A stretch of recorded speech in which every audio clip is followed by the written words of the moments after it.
The blizzard hit during Rose Vaughn's second month in Shoshone, Idaho, and by the time it passed 3 weeks later, she had already forgotten what warmth felt like in her bones or her heart.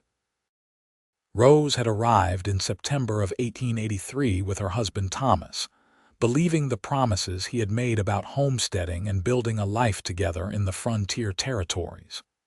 She was 22 years old then, still hopeful, despite the hardships of the journey west from Pennsylvania. Thomas had seemed charming during their brief courtship, attentive in the way young men can be when they want something. She had married him at 21, and within 6 months, she understood she had made a terrible mistake. The cabin Thomas built was barely worthy of the name. Gaps between the logs let in wind and snow, the roof leaked when it rained, and the single room felt more like a prison than a home. Thomas spent his days drinking cheap whiskey with other failed homesteaders, leaving Rose to tend the small garden plot and care for the chickens they could barely afford to feed. When he came home, he was cruel with his words and sometimes with his hands. Rose learned to make herself small, to move quietly, to anticipate his moods like reading storm clouds on the horizon. Then came October, and with it the first real storm of the season. Snow fell for 3 days straight, piling up against the cabin walls until Rose had to dig them out with a shovel Thomas never bothered to use. She wrapped herself in every blanket they owned and still shivered through the nights. Thomas disappeared on the second day of the storm, heading into town for more whiskey despite her pleas that the weather was too dangerous. He never came back. The sheriff found him a week later when the snow finally stopped, frozen solid in a drift 2 miles from town. He had been too drunk to find his way home, had probably sat down to rest and never woken up. The sheriff delivered the news with his hat in his hands, his expression sympathetic but not surprised. "Men died out here all the time," he said, "especially ones who did not respect the land or the weather." Rose stood in the doorway of the cabin and felt nothing. No grief, no relief, just a vast emptiness that matched the white landscape stretching endlessly in every direction. The sheriff asked if she had family back east, somewhere to go. She shook her head. Her parents had died when she was 19, and her only brother had gone to California years ago. She had not heard from him since. The snow kept falling through November and into December. Rose burned through their firewood quickly, then started breaking up furniture to keep the stove going. She had a little money Thomas had left behind, enough for some supplies if she was careful, but the cold seeped into everything. Her fingers grew numb even inside gloves. Her breath formed clouds in the cabin. At night, she lay under every scrap of fabric she owned and still felt like ice was forming in her veins. The isolation was worse than the cold. Other homesteaders lived scattered across the territory, but the snow made travel impossible. Days would pass where Rose heard nothing but wind howling through the gaps in the walls. She talked to herself just to hear a human voice, sang songs her mother had taught her, recited poems from books she no longer owned. The silence pressed down like a physical weight. She tried to keep up hope. She mended clothes by lamplight, cleaned the cabin obsessively, made elaborate meals from her dwindling supplies just to have something to do. But as December wore on and the storms kept coming, something inside her began to crack. She would stand at the window for hours, staring at the endless white, feeling herself dissolve into it. Some mornings she woke up and could not remember why she should bother getting out of bed. The world felt distant, muffled, like she was watching her own life happen to someone else. By the time Christmas passed, unmarked and unnoticed, Rose was barely eating. She had food still, but no appetite. Sleep came in restless fits, and when she did dream, it was of being buried in snow, of slowly freezing from the inside out. She stopped talking to herself. The silence won. The blizzard that finally broke her spirit came in early January. It lasted 4 days, the wind so fierce it sounded like screaming. Snow piled up past the windows, blocking out what little light came through the overcast sky. Rose lost track of time, could not tell day from night.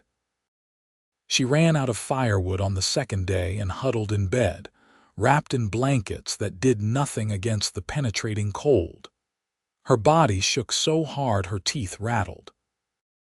Her mind drifted into strange places, half dreams where she was a child again, where her mother held her, where everything was warm and safe and far away.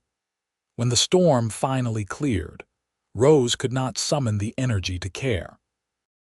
She lay in bed, watching her breath steam in the frigid air, waiting for nothing in particular. The cabin door was completely blocked by snow. She was trapped inside a frozen coffin, and part of her thought maybe that was just fine. Maybe she would just stay here until the cold claimed her like it had claimed Thomas. At least then it would be over. She might have done exactly that if not for the knocking. At first, she thought she had imagined it. But then it came again, louder, more insistent. Someone was at the door. Someone was calling her name. Rose dragged herself from bed, her body stiff and aching. Every movement was an effort. She stumbled to the door, but the snow had it wedged shut. She pushed weakly, accomplishing nothing. "Madam, Mrs. Vaughn, can you hear me?" The voice was male, deep and steady. "I am going to dig you out. Just hold on." She heard the sound of a shovel biting into packed snow. It went on for what felt like hours but was probably only 20 minutes. Finally, the door burst inward, bringing a rush of painfully bright daylight and a man she had never seen before. He was tall, broad-shouldered, with dark hair covered in snow and a thick beard that could not hide his young face.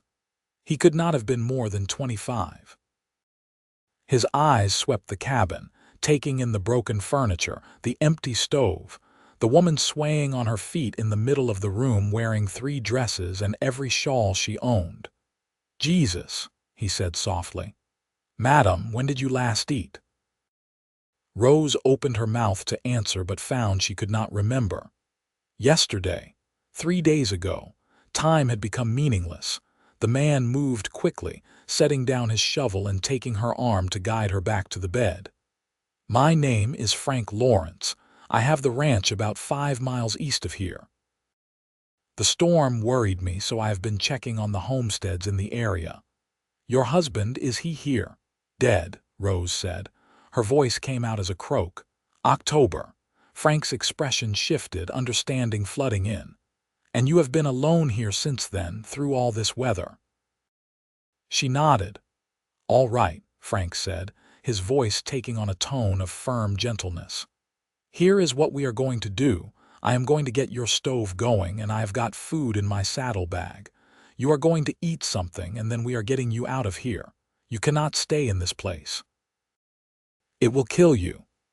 Rose wanted to argue, to say she could manage on her own, but the words would not come. She was so tired, so cold. When Frank wrapped an extra blanket around her shoulders, the kindness of the gesture made her eyes burn with tears she did not have the moisture to produce. True to his word, Frank worked efficiently. He got the stove going with wood he had brought, heated water for coffee, and made her eat bread and dried meat from his supplies. Rose's stomach cramped at the food, but he made her eat slowly, patiently, like he was gentling a spooked horse. While she ate, he moved around the cabin, assessing the damage, shaking his head at the gaps in the walls. "This place was never built right," he said. "I am sorry. Your husband should have done better by you." The criticism of Thomas should have made her defensive, but she could not muster the energy. Besides, Frank was right. When she had eaten all she could manage, Frank packed a bag with her few belongings. "My ranch is not fancy, but it is warm and there is plenty of food. My sister Martha lives there too. She is 18, good company. You can stay until spring until you figure out what you want to do next." "I cannot impose," Rose said weakly. Frank looked at her steadily. "Madam, this is not an imposition. This is me keeping you from dying. Now, can you ride, or do I need to take you up on my horse with me?" She had not ridden in months, and she was weak as a kitten. Frank nodded at her expression and made the decision for her. He wrapped her in blankets, lifted her as easily as if she weighed nothing, and carried her outside. The world was blindingly white. Snow covered everything in smooth drifts that sparkled in the winter sun. The sky was a hard, brilliant blue, the kind of beautiful that seemed cruel after so much darkness. Frank's horse, a big chestnut gelding, waited patiently nearby. Frank settled Rose in the saddle, then swung up behind her. He wrapped his arms around her to hold the reins, creating a shelter with his body against the wind. "Hold on to me," he said. "It is a bit of a ride." Rose clutched the front of his coat, too exhausted to feel embarrassed about the intimacy. As the horse started moving, she felt Frank's warmth seeping through all her layers of clothes. It was the first time in months she had felt truly warm. Despite herself, despite everything, she leaned back against his chest and let herself believe, just for a moment, that she might actually survive this winter after all. The ride to Frank's ranch took over an hour. Rose drifted in and out of awareness, lulled by the horse's steady gait and the warmth of Frank's body. She had strange, disconnected thoughts. She noticed his hands on the reins, strong and capable, scarred from hard work. She noticed that he smelled like wood smoke and leather, and something clean she could not name. She noticed that he adjusted his hold on her several times, making sure she did not slip, that the blankets stayed wrapped tight. When they finally arrived, Rose roused enough to take in her surroundings. The ranch house was a solid structure, much larger than her cabin, with a barn and several outbuildings. Smoke curled from the chimney. Fenced pastures stretched out in the snow, and she could see cattle clustered near feeding stations. A young woman burst from the house as they approached, bundled in a heavy coat and knitted scarf. "Frank, thank God, I was getting worried. Who is that?" "This is Mrs. Vaughn from the Peterson homestead," Frank said, dismounting and reaching up to lift Rose down. "She has been alone since her husband died in October. Martha, can you help her inside? I need to see to the horse." Martha's eyes went wide, but she recovered quickly and rushed forward. "Of course. Oh, you poor thing, come on, let us get you warm." She was a pretty girl with her brother's dark hair and a round, friendly face. She took Rose's arm and guided her into the house, keeping up a steady stream of chatter. "You must be frozen solid. We have got a good fire going, and I just made stew. You will stay in the spare room. It is not much, but the bed is comfortable and there are plenty of quilts." The inside of the house was like stepping into a dream. A fire roared in a stone fireplace. The main room had real furniture, rugs on the floor, curtains on the windows. It was clean and warm and smelled like cooking food. Rose stood in the middle of it, swaying slightly, overwhelmed. Martha noticed and immediately led her to a chair near the fire. "Sit, please. I will get you some stew. Frank said you have been alone all this time. That is terrible. You must have been so frightened." Rose sat, her body sinking into the cushioned chair like it was the most luxurious thing she had ever experienced. "I was managing," she said automatically. "Managing to freeze to death," Frank said, coming in from outside. He had removed his heavy coat and was brushing snow from his hair. "Martha, she needs a real meal and probably a warm bath. Can you help her with that while I see to the evening chores?" "Already planning on it," Martha said. She handed Rose a bowl of stew, rich with meat and vegetables, and a hunk of fresh bread. "Eat up. You look like you have not had a decent meal in months." She had not. Rose ate slowly, her shrunken stomach protesting, but the warmth of the food spreading through her was worth the discomfort. Frank watched her for a moment, something unreadable in his expression, then nodded and headed back outside. Over the next hour, Martha fussed over Rose like a mother hen. She heated water for a bath, laid out clean clothes that had belonged to their deceased mother, and chattered about the ranch, her brother, the long winter. Rose listened in a daze, too exhausted to do much more than nod. The bath was heaven. Martha helped her wash her hair, exclaiming over how matted and dirty it had become. "No judgment," she assured Rose.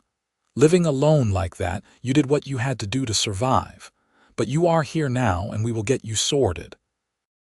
By the time Rose was clean and dressed in a soft flannel nightgown, barely able to keep her eyes open, Martha led her to the spare room.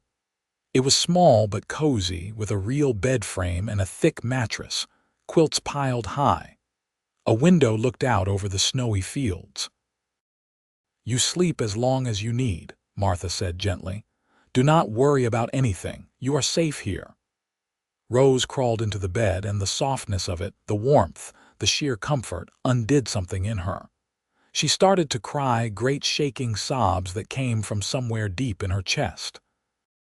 Martha sat on the edge of the bed and held her hand, not saying anything, just being present. When the tears finally subsided, Rose whispered, "I thought I was going to die in that cabin." "But you did not," Martha said firmly. "You survived, and now you can rest."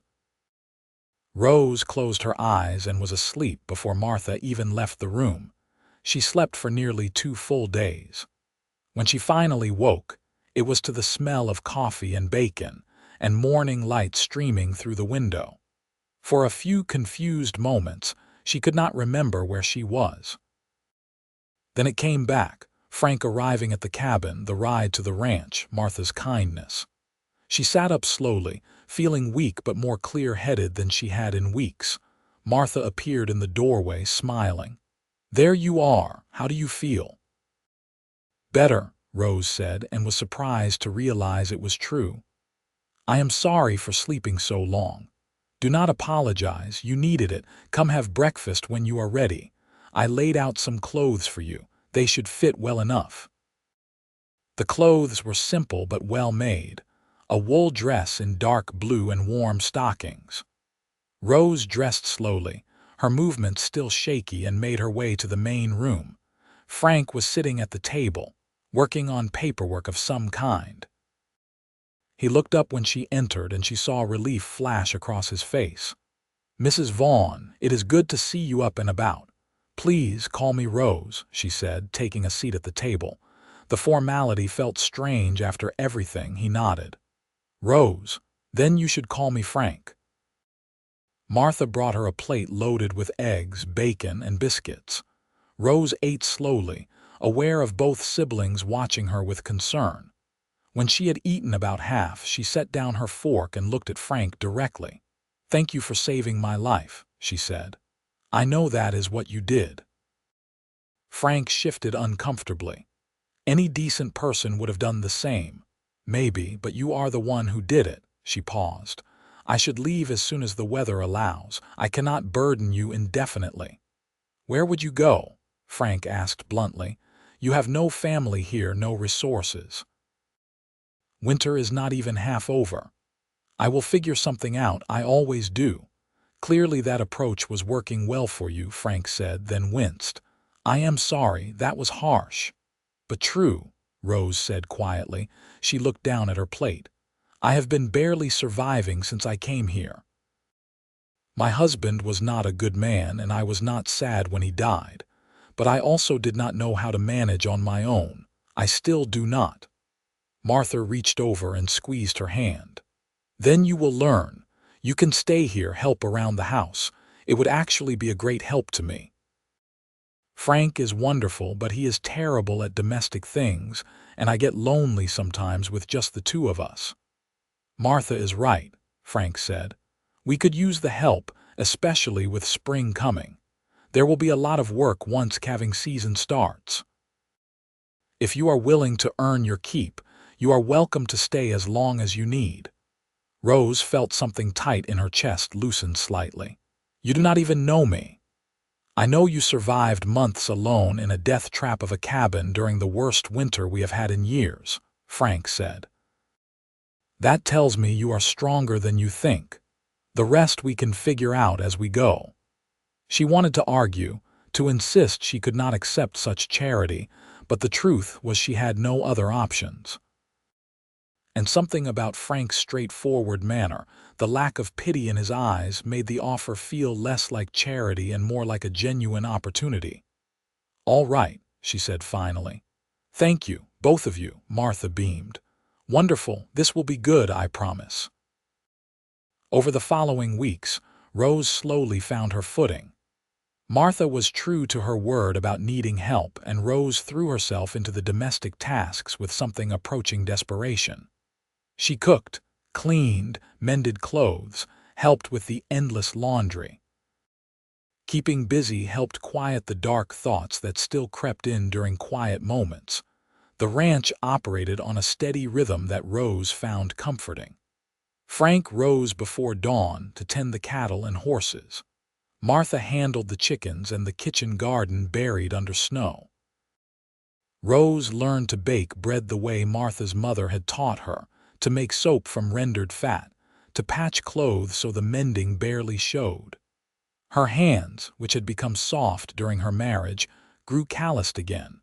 Frank was a careful presence, respectful of her space but always aware. He fixed a squeaky hinge on her bedroom door without being asked. He made sure there was always hot coffee in the morning before she fully woke up. When she struggled to carry a heavy bucket of water, he appeared at her elbow to help without making her feel weak. He never touched her unnecessarily, never stood too close, clearly conscious of not alarming her. Rose noticed things about him too. The way he was patient with the animals, firm but never cruel. How he listened when Martha chattered about her day, giving his younger sister his full attention. The careful way he counted out money for supplies, clearly operating on a tight budget despite the size of the ranch. He was younger than she had first thought, only 24, but he carried himself with the steadiness of someone much older. One evening in late January, a bitter cold snap settled over the territory. The temperature dropped so low that ice formed on the inside of the windows despite the roaring fire.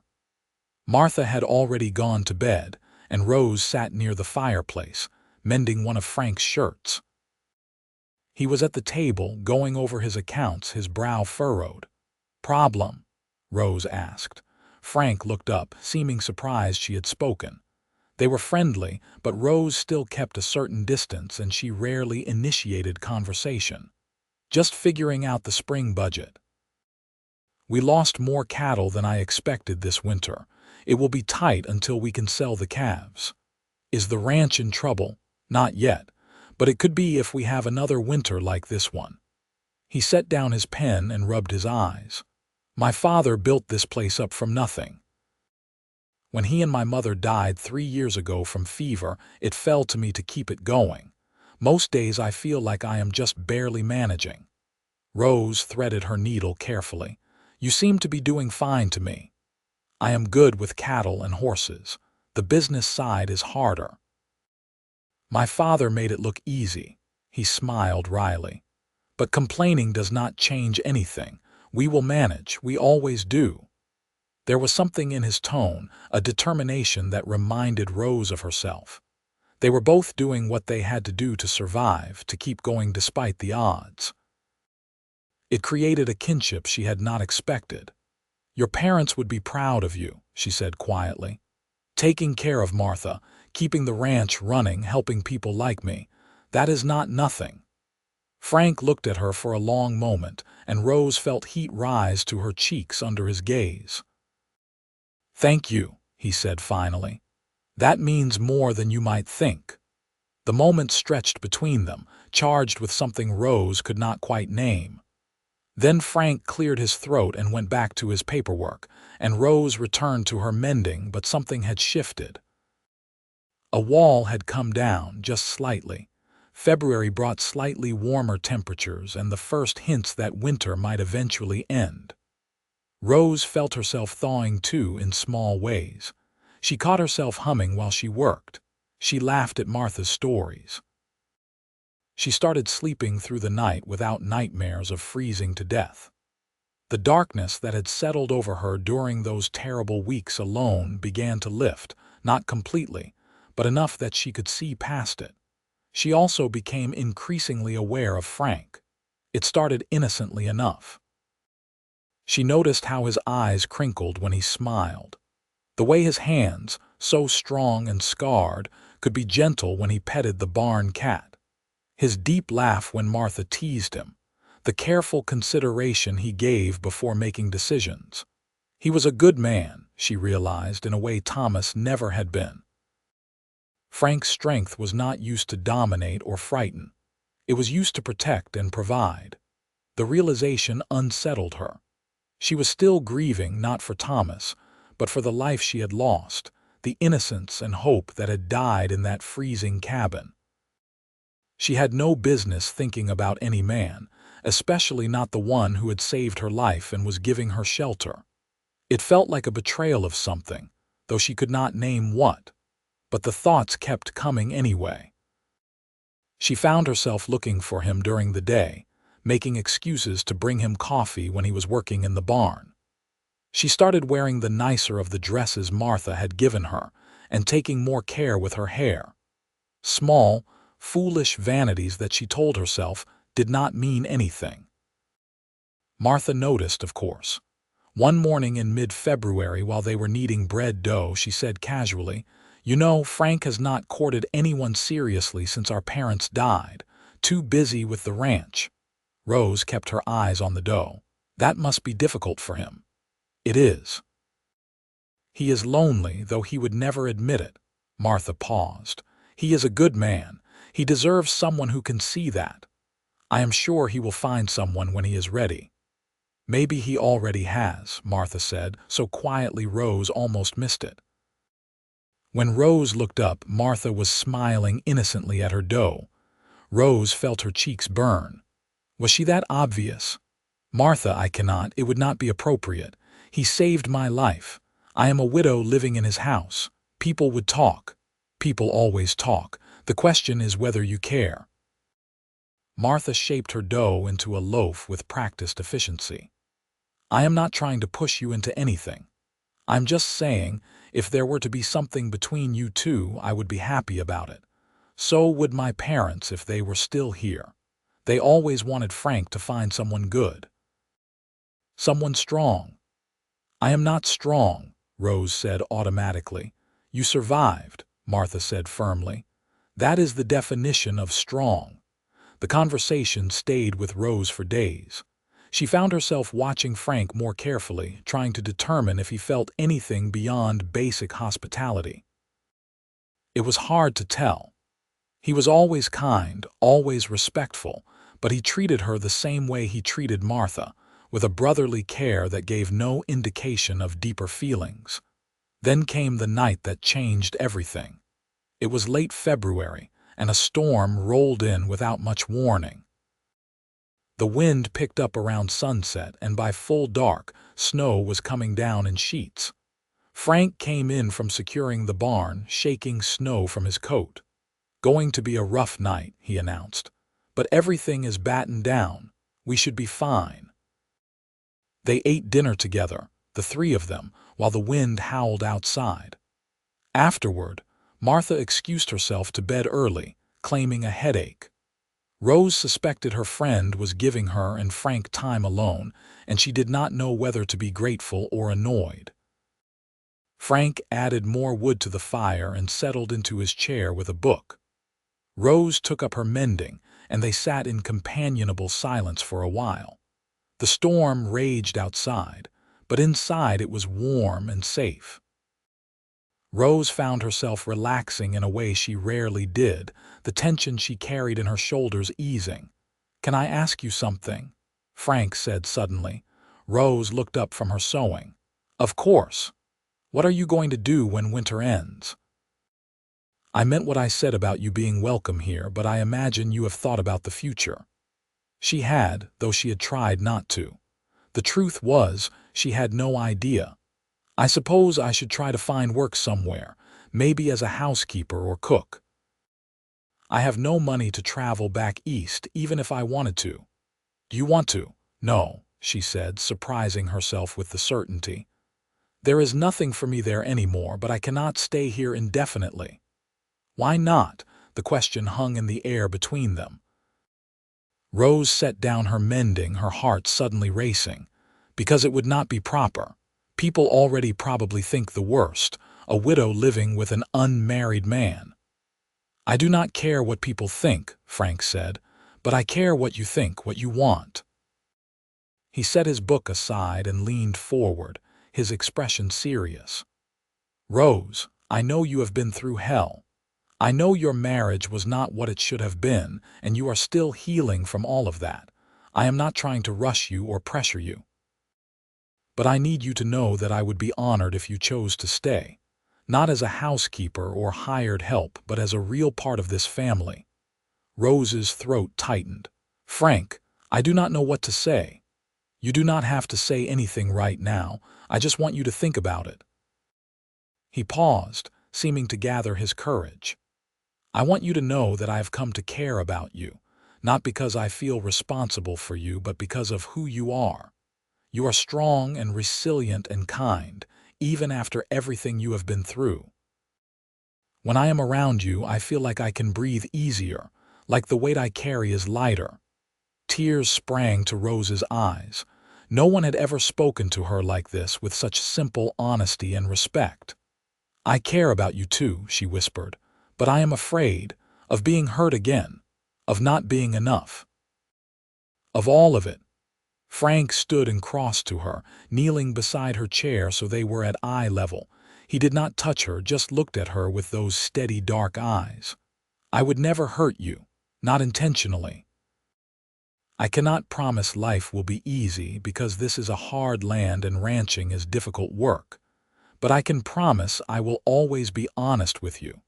I will always respect you, and I will spend every day trying to earn your trust." Rose reached out and touched his face, her hand trembling. His beard was soft under her fingers. "You already have my trust. You have had it since you dug me out of that cabin." "Then maybe in time I could have more," he asked softly. "Not now, not until you are ready, but someday." "Someday," she agreed and felt something bloom in her chest. Hope, she realized. Actual, real hope for the future. Frank smiled, the expression transforming his serious face into something boyish and joyful. He caught her hand and pressed a gentle kiss to her knuckles. "Then I will wait as long as it takes." That night, as Rose lay in her bed listening to the storm outside, she felt different. The darkness that had clung to her for months was finally lifting. She was not healed, not completely, but she was healing. And for the first time since coming west, she could imagine a future that did not feel like just surviving. She could imagine actually living, maybe even being happy. March brought the first real signs of spring. The snow began to melt, revealing brown grass and muddy earth. Icicles dripped from the eaves. The cattle grew more active, sensing the change in season. Frank was busier than ever, preparing for calving season, but he made time to talk with Rose every evening, sharing his day and listening to hers. They were courting, Rose supposed, though it looked different than any courtship she had known. There were no formal visits or chaperoned outings. Instead, there were quiet moments by the fire, conversations over morning coffee, and glances that lasted just a beat too long. Frank sometimes took her hand when they walked to the barn together. She started mending his clothes with extra care, adding small decorative touches she knew he would notice. Martha watched it all with obvious delight, occasionally offering commentary. "You two are adorable," she announced one morning, in a very restrained, proper sort of way. "We are taking things slowly," Rose said, feeling her cheeks heat. "I know. It is very sensible and mature and all that." Martha grinned. "But just so you know, I fully expect to be a bridesmaid when you two finally stop dancing around each other and make it official." Martha. "What? I am just stating facts." But Martha's teasing aside, Rose knew they were moving toward something permanent. She could feel it in the way Frank looked at her, the way he always made sure she was comfortable and happy, the way he included her in planning for the ranch's future. He was building a space for her in his life, patiently and steadily, waiting for her to fully step into it. The first calf of the season arrived in early April. Rose was in the barn helping Martha collect eggs when Frank called out for assistance. They found him with a heifer who was struggling with labor, her sides heaving. Frank was calm but focused, and he directed them in helping him. Rose had never assisted with a birth before, but she followed Frank's instructions, holding the heifer's head and speaking soothingly while he worked. Martha heated water and brought clean towels. The birth took over an hour, tense and difficult, but finally the calf emerged, slick and steaming in the cool air. Frank cleared its nose and mouth, rubbing it vigorously with a towel until it sputtered and took its first breath. The heifer, exhausted but relieved, turned to lick her baby. Frank sat back on his heels, grinning widely. "Well done, ladies. That was a tough one, but we did it." Rose stared at the calf, already trying to stand on wobbly legs, and felt something crack open inside her. This was life continuing despite the harshness of the world. This was hope made manifest. She started crying, great heaving sobs that came from nowhere and everywhere. Frank was at her side immediately, pulling her into his arms. "Hey, it is all right. The calf is fine. They are both fine." "I know," Rose gasped. "I am sorry. I do not know why I am crying." But she did know. She was crying for all the grief and fear she had carried, for the months of darkness and cold, for the woman she had been who thought she might just give up and die. She was crying because that woman was gone, and in her place was someone who could witness new life and feel joy instead of numbness.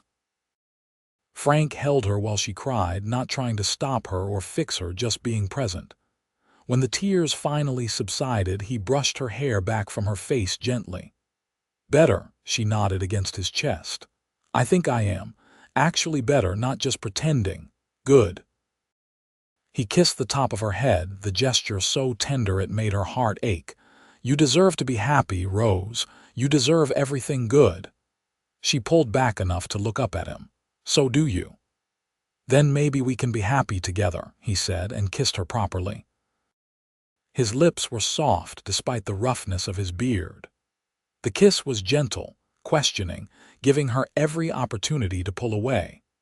Rose sank into it instead, wrapping her arms around his neck and kissing him back with all the emotion she could not put into words. When they finally broke apart, both breathing hard, Frank rested his forehead against hers. "I love you," he said simply. "I know it is soon, and I know you might not be ready to hear it, but I do." "I love you too," Rose said, and realized it was true. Somewhere between being saved and being seen, between learning to trust again and allowing herself to hope, she had fallen in love with this good, patient, steady man. "I think I have for a while now." Frank laughed, the sound full of joy and relief. "Thank God." "I was starting to worry I was imagining things." Martha's voice called from the barn door, laced with amusement. "Are you two finished? Because this is very sweet, but we have about 20 more pregnant cows, and I think we should probably focus." They broke apart, laughing. Frank kissed Rose once more, quick and promising, then returned to checking on the new calf and its mother. Rose watched him work, feeling lighter than she had in years. Maybe ever spring transformed the ranch. Grass greened up, flowers bloomed, and calves appeared almost daily. Rose worked alongside Martha and Frank, learning the rhythms of ranch life. She discovered she had a knack for handling the animals, a patience that served her well with nervous first-time mothers and stubborn calves. Frank taught her to ride properly, starting her on a gentle mare named Daisy, and soon she was confident enough to help move cattle. The work was hard, often exhausting, but Rose thrived. Her body grew strong, her mind clear. The last vestiges of winter, both literal and metaphorical, melted away. She smiled easily now, laughed often, and sometimes caught herself singing while she worked, just like she had as a child. Frank courted her properly now that they had declared their feelings. He picked wildflowers and left them on her pillow. He took her on evening rides to watch the sunset over the mountains. They talked about everything, their childhoods, their dreams, their fears. Rose told him about her marriage to Thomas in halting, painful detail, and Frank listened without judgment, just held her hand and told her she had deserved better. "You have better now," he said firmly. "And you will always have better, I swear it." She believed him. That was the miracle of it, that she could trust his words completely. In May, Frank took her into Shoshone for supplies. It was Rose's first time back in town since Thomas's death, and she was nervous about facing people. The town was small enough that everyone knew everyone else's business, and she was sure there had been gossip about her living at the Lawrence Ranch. Sure enough, several townspeople gave them speculative looks as they walked down the main street. Mrs. Henderson, the minister's wife, stopped them outside the general store. "Mrs. Vaughn, how nice to see you looking so well," she said, her tone suggesting it was anything but nice. "We have been concerned about you, living out at the Lawrence place without proper supervision." "Mrs. Lawrence provides excellent supervision," Frank said coolly. "Oh, wait, she passed away. I suppose you mean my adult sister Martha, who is a perfectly appropriate chaperone. Or perhaps you are questioning my character," Mrs. Henderson flustered. "Well, I simply meant that appearances matter, Mr. Lawrence. Then I will make our intentions clear so there can be no question about appearances."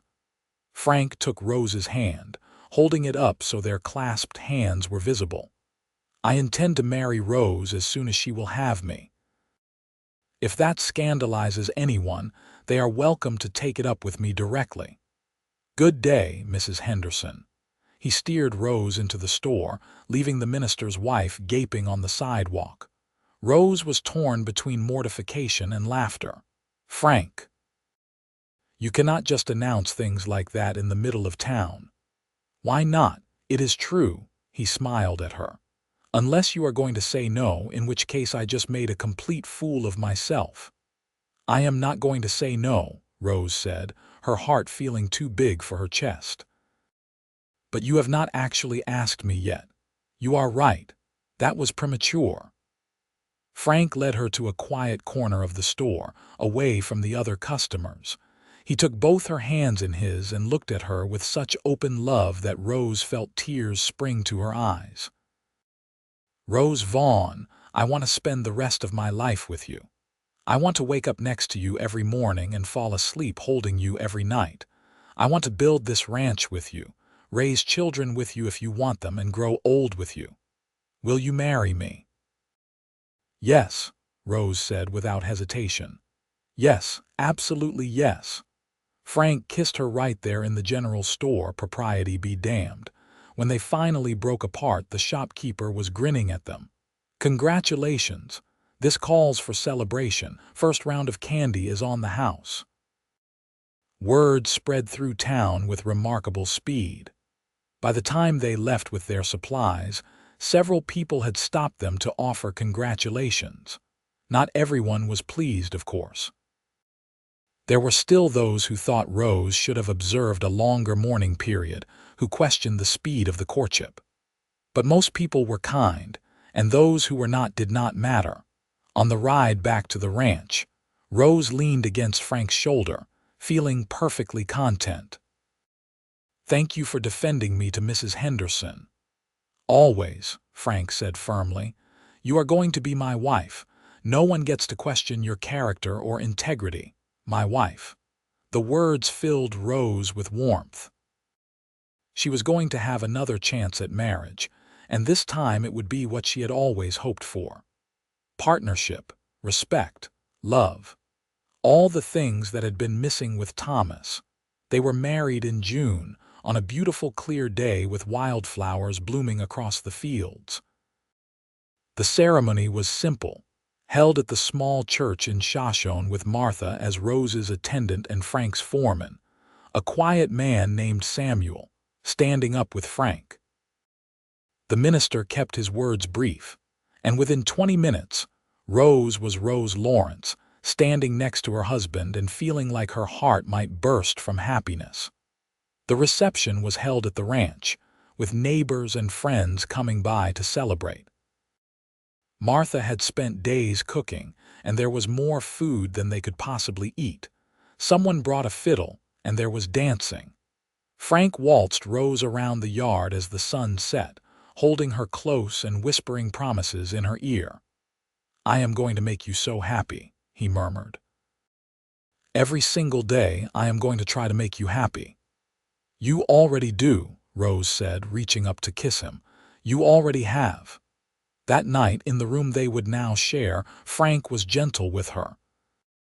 He took his time, making sure she felt safe and cherished, putting her comfort above everything else. Rose had not expected physical intimacy to be like this, tender and mutual, something that brought pleasure rather than dread. Afterwards, she lay in Frank's arms, her head on his chest, listening to his heartbeat and feeling wholly at peace. "I love you," she whispered into the darkness. "I love you too," Frank said, pressing a kiss to her hair. "More than I knew it was possible to love someone." Rose fell asleep smiling, warm and safe and deeply, profoundly happy. The rest of that summer and fall passed in a blur of work and joy. Rose took to ranch life like she had been born to it. She helped Frank make decisions about the cattle, offered input on finances, and managed the household with efficiency.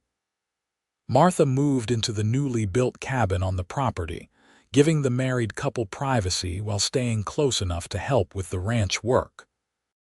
In October, Rose realized her monthly courses had not come. She was pregnant. The realization filled her with a complex swirl of emotions. She was happy, certainly, but also nervous. She had seen how difficult childbirth could be, how dangerous. And there was a small, scared part of her that worried about bringing a child into the world, about whether she would be a good mother. She told Frank one evening after dinner, watching his face carefully for his reaction. His eyes went wide, and then he was pulling her into his arms, holding her tight. "Rose, that is wonderful. You are going to be such a good mother, and I promise I will take care of you through all of it, whatever you need." "I am scared," she admitted. "That is understandable. But we will face it together, just like everything else." He kissed her forehead. "We are going to have a baby, our baby. I cannot believe it." His joy was infectious. Rose let herself be excited, let herself imagine holding their child, teaching them about the ranch, watching Frank be a father. The fear did not disappear entirely, but it became manageable. Just another challenge they would face as a team. The pregnancy progressed well. Rose felt tired and occasionally nauseous in the early months, but nothing severe. Frank hovered, constantly worrying that she was overworking herself, but Rose refused to be treated like an invalid. She kept up with her usual chores, only slowing down when her belly grew large and cumbersome in the late spring. Their son was born in June of 1885, almost exactly a year after their wedding. The birth was long and painful, but Rose had Frank holding her hand the whole time, and Martha assisting the midwife. When they finally placed the baby in her arms, Rose looked down at his tiny red face and felt a love so fierce it took her breath away. "He is perfect," she whispered. "Just like his mother," Frank said, his voice thick with emotion. He traced a gentle finger over the baby's cheek. "Hello, little one. I am your father." They named him David after Frank's father. He was a healthy baby with a strong set of lungs and his father's dark hair. Frank was besotted from the first moment, constantly holding his son, talking to him, showing him everything on the ranch even though David was far too young to understand. Rose recovered from the birth more quickly than she expected, helped by Martha's tireless assistance and Frank's insistence that she rest whenever possible. By the time David was 2 months old, she was back to most of her regular activities, though now with a baby strapped to her back or napping in a cradle Frank had built near wherever she was working. Life fell into a new rhythm. Rose and Frank had always been close, but having a child together deepened their bond in ways she had not anticipated. There was something profound about raising this small person together, making decisions about his care, marveling at each new milestone. David smiled for the first time at 3 months, and both Rose and Frank nearly cried with joy. The ranch prospered too. They had a good calving season, sold their cattle for decent prices, and Frank was able to hire another hand to help with the work.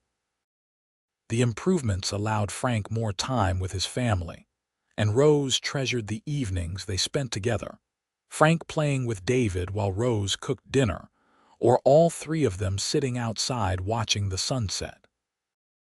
Martha met a young man in town, a clerk at the general store named William, and by the fall of 1885 they were courting seriously. Rose was thrilled for her friend and sister-in-law, and not at all surprised when William proposed before Christmas. They married in the spring of 1886, and William moved out to the ranch to help Frank with the operation. With William handling more of the ranch work, Frank had even more time for his family. He taught David to walk, patiently holding his hands and encouraging him to take steps. He built toys for his son, read to him every night, and was generally the kind of father Rose had always hoped her children would have. In the winter of 1886, Rose became pregnant again. This time she felt none of the fear she had experienced with David. She knew her body could do this, knew she and Frank could handle whatever came. Their daughter was born in August of 1887, a tiny thing with Rose's light brown hair and Frank's serious eyes. They named her Grace, and David, now 2 years old, was fascinated by his baby sister. Life continued its steady march. The ranch grew more profitable, allowing them to buy additional land and expand the herd. They built a new, larger house with separate rooms for the children and a real parlor for receiving guests. Rose planted a garden, apple trees and rose bushes, transforming the yard into something beautiful. David grew into a thoughtful, gentle boy who loved the animals and followed his father everywhere. Grace was more spirited, quick to laugh and always getting into mischief. Frank adored both children equally, though Rose sometimes caught him watching Grace with special tenderness, probably because she reminded him of his own mother. In 1890, Rose became pregnant a third time. This pregnancy was harder than the previous two, leaving her exhausted and uncomfortable. She was 31 now and she felt every year. But when their second son was born in February of 1891, healthy and howling, it was worth every moment of discomfort.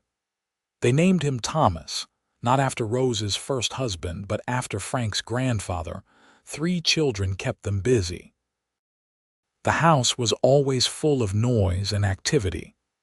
Rose often fell into bed exhausted at the end of the day, but it was a good exhaustion, the kind that came from a full life. Frank was an equal partner in raising the children, changing diapers and soothing nightmares and teaching their children to ride as they grew older. One evening in the spring of 1893, Rose and Frank sat on the porch watching the sun set. The children were in bed, the house quiet for once. Frank had his arm around Rose and she leaned into him, perfectly content. "You ever think about that winter?" Frank asked suddenly. "When I found you in that cabin," Rose considered. "Sometimes it feels like a lifetime ago, like it happened to someone else."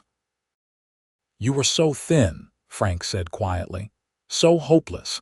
I was genuinely afraid you would not survive even after I got you back to the ranch. I probably would not have if not for you." Rose turned to look at him. "You saved me in every way a person can be saved."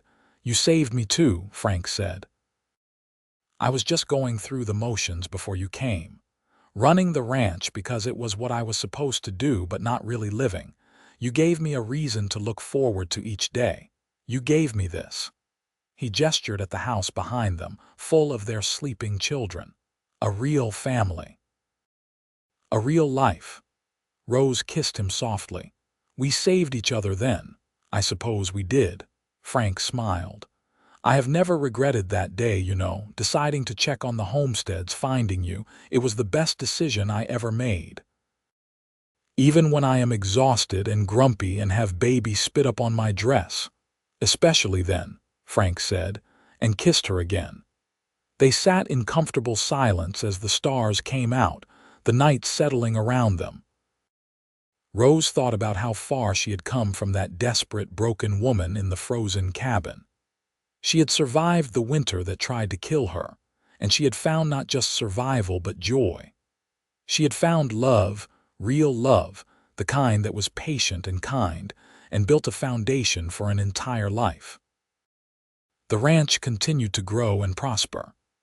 David, now 12 years old, was already a capable hand with the cattle. Grace at 9 was fearless, riding like she had been born in the saddle. Thomas, at 5, was quieter than his siblings but showed a keen intelligence that suggested he might be the one to handle the business side of the ranch someday. In 1896, Martha and William had their third child, a boy they named Frank after his uncle. The two families remained close, often sharing meals and working together on the ranch. The children cousins played together constantly, and Rose was grateful her children had family nearby, something she had never had growing up. That same year, the ranch faced a challenge when a drought threatened their grazing land and water supply. Frank made the difficult decision to sell off some of their cattle early, rather than risk losing them to the dry conditions. It hurt their profits for the year, but it was the responsible choice. Rose supported him completely, and together they weathered the difficult season. When the rains finally came in the fall, Rose stood in the yard and let the water soak her clothes, laughing with sheer relief. Frank joined her, equally soaked, and they danced in the mud like children while their kids watched from the porch, giggling at their parents' antics. "We made it through," Rose said, still laughing. "We always do," Frank replied and kissed her in the rain. The turn of the century brought changes. Shoshone was growing, becoming more connected to the wider world.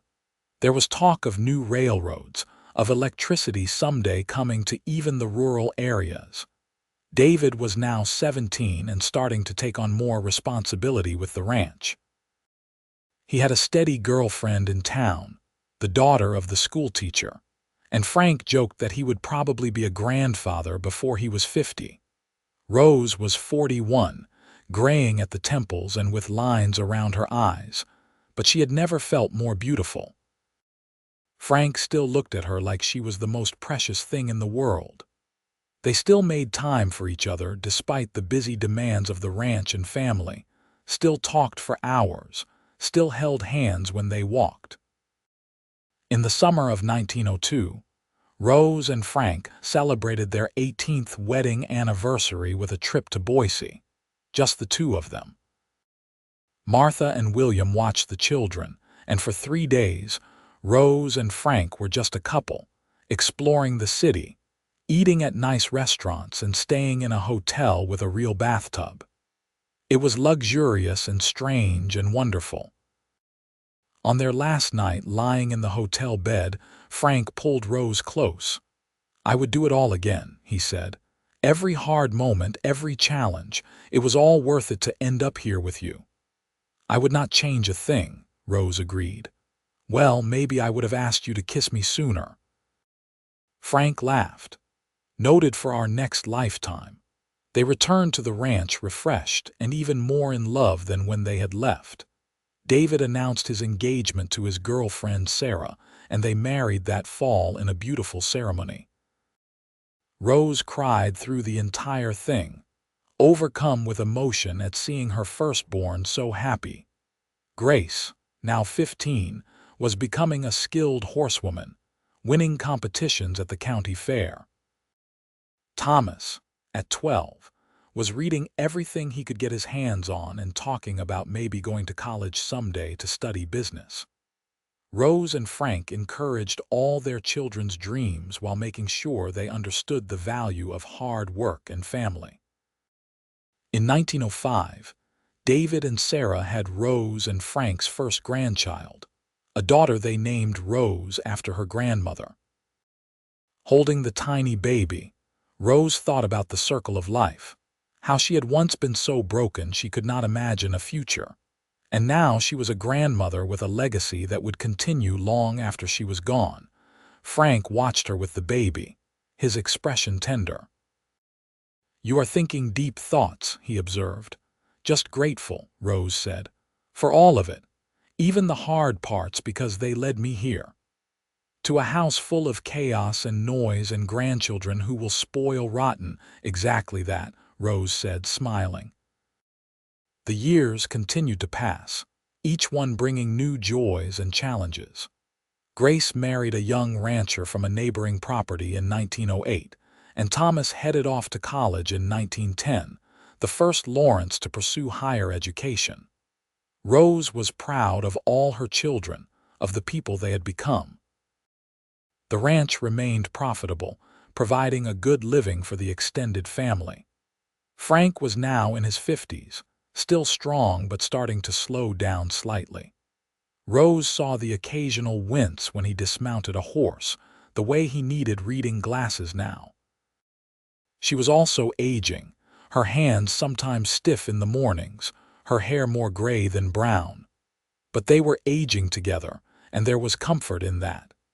In 1912, Thomas returned from college with a degree in business and a wife, a smart young woman named Catherine he had met at school. He took over much of the financial management of the ranch, allowing Frank to focus more on the day-to-day operations he loved. The transition was smooth, and Rose marveled at how well her youngest son and his father worked together.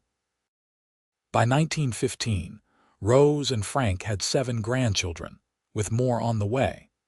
Their house was always full of visiting family, the sound of children's laughter echoing through the rooms.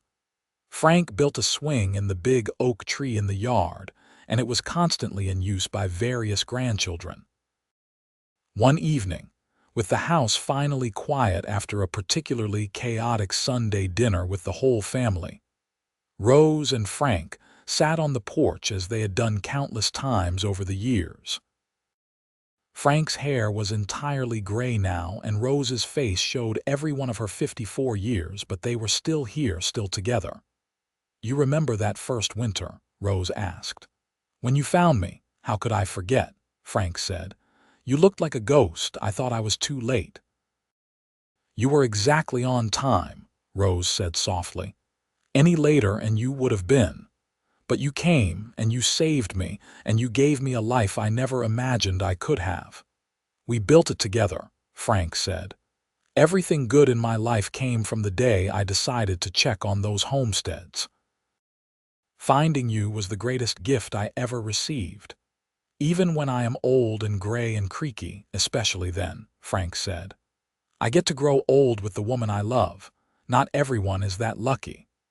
Rose leaned into him, feeling his warmth, his steadiness, the absolute security of his presence. "I love you, Frank Lawrence. I have loved you for over 30 years, and I will love you for however many more we have." "And I love you, Rose Lawrence," Frank said, kissing the top of her head, "until my last breath and beyond." They sat together as the sun set over the ranch they had built, surrounded by the evidence of the life they had created together. 3 children, 7 grandchildren, hundreds of cattle, thousands of acres. But more than that, they had built something intangible but infinitely more valuable. They had built a partnership based on respect and trust and deep, abiding love. The winter that had once broken Rose's spirit was now just a memory, a dark time that had led to something beautiful. Frank had mended her with his tenderness, his patience, his unwavering belief that she was strong enough to survive and thrive. Together, they had created a legacy that would continue for generations. As the stars came out and the night settled around them, Rose thought about that desperate woman in the freezing cabin, barely clinging to life. She wished she could tell that woman what was coming. Tell her that rescue was on the way, that love was waiting, that happiness was not just possible but inevitable. Tell her to hold on just a little longer, because the best part of her life was about to begin. But that woman was gone, transformed by time and love into someone stronger, happier, more whole. Rose was grateful for the journey, even the painful parts, because they had brought her here. To this porch, this man, this life. She had survived winter's cruelty and found spring's promise. She had been broken and been mended. She had been lost and been found, and she had loved truly and deeply for the rest of her days.